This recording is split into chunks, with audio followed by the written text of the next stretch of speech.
Dawn in the desert. Dozens of pyramids rise from golden sands. This isn't Egypt. It's Sudan. An ancient African empire thrived here. Then it vanished from history books. It ruled over pharaohs. It defied the Romans. Yet most of us have never heard its name. This is the story of the Kingdom of Kush, the African empire the world almost erased.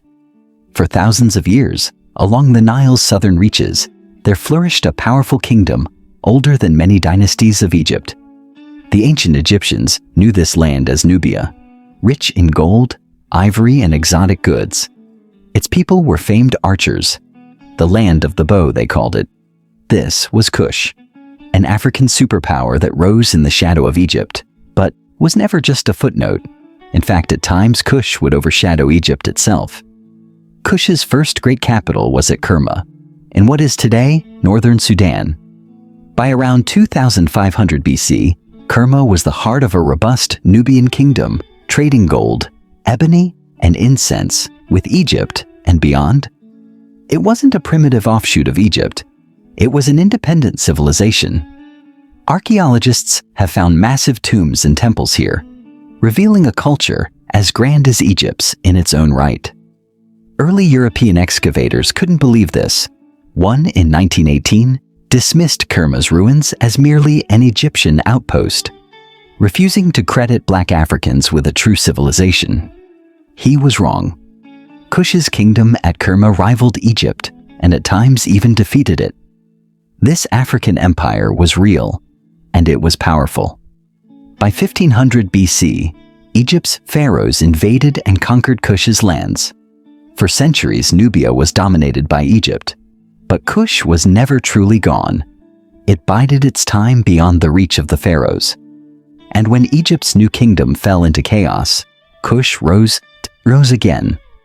South of the Nile's first cataracts, a new Kushite dynasty emerged at Napata, near a sacred mountain called Jebel Barkal. They saw themselves not as Egypt's subjects, but as inheritors of its legacy. In the 8th century BC, a Kushite king named Piye, also known as Pianki, decided to do the unthinkable. He conquered Egypt. Marching north with iron discipline, Piye's armies of Nubian horsemen and archers swept into the Nile Valley. By 715 BC, all of Egypt bowed to him. Piye became pharaoh, founder of Egypt's 25th dynasty, a line of Kushite kings known as the Black Pharaohs. For about 75 years, Kushite pharaohs like Piye and his successors, Shabaka Shabataka and the Great Taharka, ruled over a unified Nile kingdom from Khartoum to the Mediterranean. These Kushite pharaohs saw themselves as restorers of Egypt's glory. They built temples, patronized the arts, and even revived pyramid building. Pharaoh Piye was buried in a pyramid, the first Egyptian-style pyramid built in over 500 years. But their rule would not go unchallenged. In 671 BC, the mighty Assyrian Empire invaded from the Near East, battering the Kushite pharaohs out of Egypt. The Kushite rulers retreated to their homeland, but they left a lasting legacy. Infuriated at being ruled by outsiders, the new Egyptian rulers of the 26th dynasty tried to erase the Kushites from history, literally. They chiseled away the names of Kushite kings from monuments and smashed their statues, an ancient attempt at historical erasure. But traces of the Black Pharaohs survived in stone and legend, even making it into the Bible's pages. The Pharaoh Taharka is mentioned in the Book of Kings. Kush was down but not out. It's amazing how this chapter of African history was nearly forgotten. If you're fascinated by lost empires like this, hit the like button and subscribe for more stories unearthed from the sands of time. Now, back to the Kingdom of Kush. Driven out of Egypt, the Kushite kings regrouped deeper south. By around 590 BC, they had established a new royal capital at Meroe, further up the Nile. This city would become the heart of Kush's golden age. Strategically located at the crossroads of African trade routes and blessed with natural resources, Meroe transformed Kush into a wealthy, cosmopolitan empire. Meroe was a city of iron and gold.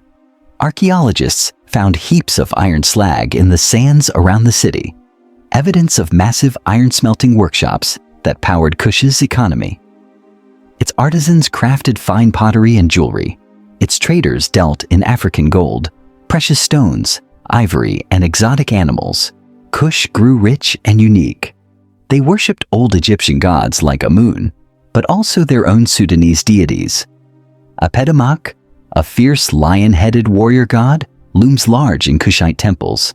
The art and architecture of Meroe blended Egyptian, Greco-Roman, and indigenous African styles, creating something wholly new. And then, there are the pyramids. Hundreds of them. The kings and queens of Kush built their own pyramids at Meroe's royal necropolis. These pyramids are smaller and steeper than Egypt's, sharply piercing the sky. Nobles and royals alike were buried beneath these pointed tombs. Today, over 200 ancient pyramids still stand in Sudan, more than in all of Egypt. Each stone pyramid is a testament to a forgotten chapter of African history, a chapter written in a script that remains partly mysterious. In Meroe, the Kushites developed their own writing, the Meroitic script, one of the earliest alphabets in Africa. Scholars have deciphered its letters, but the language itself is still not fully understood, its secrets locked in sandstone for centuries. The silence of those inscriptions echoes how Kush's story itself was nearly lost. At Meroe, power was not just the domain of kings.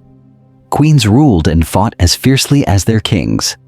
The title Kandake, or Candace in Greek, was given to the queens of Kush. Some ruled jointly with kings, others on their own. They built monuments, led armies, and defended the empire's borders. The most famous of them would face down Rome itself. 23 BC, the Roman Empire has conquered Egypt, and now its legions probe south into Kush's territory. Rome expects an easy conquest, but Queen Amanirenas has other plans. Described by the Greek historian Strabo as a masculine sort of woman, blind in one eye. Amanirenas was a formidable one-eyed queen and a skilled commander. When Rome seized a Kushite town near the border, Amanirenas struck back. Her armies of archers and war elephants ambushed the Romans. They even raided into Roman Egypt, sacking Aswan and capturing Roman statues. The war seesawed, but Amanirenas refused to submit. Finally, Augustus Caesar's governor realized full conquest of Kush wasn't worth the cost. Rome offered a peace treaty on surprisingly favorable terms for Kush. The Kushites kept their lands and independence. Rome withdrew to the north. This outcome was almost unheard of in Augustus's time, an African queen stopping Rome in its tracks. Amanirenas left a symbol of this triumph. In victory, she took an enemy trophy, the bronze head of Emperor Augustus from a statue the Romans left behind. She brought this likeness of the most powerful man on earth back to Kush and buried it beneath the steps of a temple at Meroe. Imagine the symbolism. Every time her people entered that temple, they trampled the head of Caesar. That bronze head of Augustus was rediscovered by archaeologists 1,900 years later, a testament to Kush's defiance. The Romans never forgot the Candace of Ethiopia who humbled them, and Amanirenas became legend. Kush, scarred but unbowed, stood proud even against the empire that dominated the world. No empire lasts forever. By the 4th century AD, after over 1,000 years of glory, the Kingdom of Kush began to fade. Changing trade routes and a drying climate sapped Meroe's wealth. In the year 350 AD, approximately, a rising new African power from the south, the Kingdom of Aksum in present-day Ethiopia, invaded and dealt Kush its final blow. Meroe was conquered and abandoned, its people dispersed. The once great pyramids and temples of Kush fell silent, slowly swallowed by the encroaching sands. The African empire that had challenged pharaohs and Caesars was left in ruins, memory of its name kept alive only in faint whispers and ancient texts. Centuries later, European explorers and treasure hunters stumbled upon Nubia's relics. In the 1800s, adventurers blew the tops off pyramids searching for gold, looting what they could find. To them, Kush wasn't a civilization to be understood. It was a footnote to plunder, or a curious footnote to Egypt. In the early 20th century, prominent historians still dismissed Kush. One influential scholar claimed any grandeur in Nubia had to be Egyptian. He argued that native Negroid people could never have built such monuments on their own. This was the prejudice of his time, and it helped erase Kush from popular history. For decades, school textbooks mentioned Nubia only in passing, maybe a paragraph about Black Pharaohs at most. The rich history of Kush was left in the shadows, overshadowed by Egypt and ignored by Eurocentric narratives. But history has a way of resurfacing. In recent years, archaeologists from around the world have returned to Sudan, armed with new technology and a fresh sense of respect. They have uncovered buried temples, deciphered royal tombs, and studied the unique pyramids that dot the landscape. Piece by piece, these researchers are reconstructing the true story of the Kingdom of Kush, and it's more dazzling than we ever knew. They found that Nubia wasn't an annex of Egypt. It was one of the great early civilizations of Africa, equal in splendor to its northern neighbor. Today, Sudan's pyramids at Meroe stand as UNESCO World Heritage Sites, finally celebrated for their significance. Modern Sudanese people take pride in this heritage, noting proudly that their ancient pyramids outnumber Egypt as Assyrians. The Kingdom of Kush refused to be forgotten.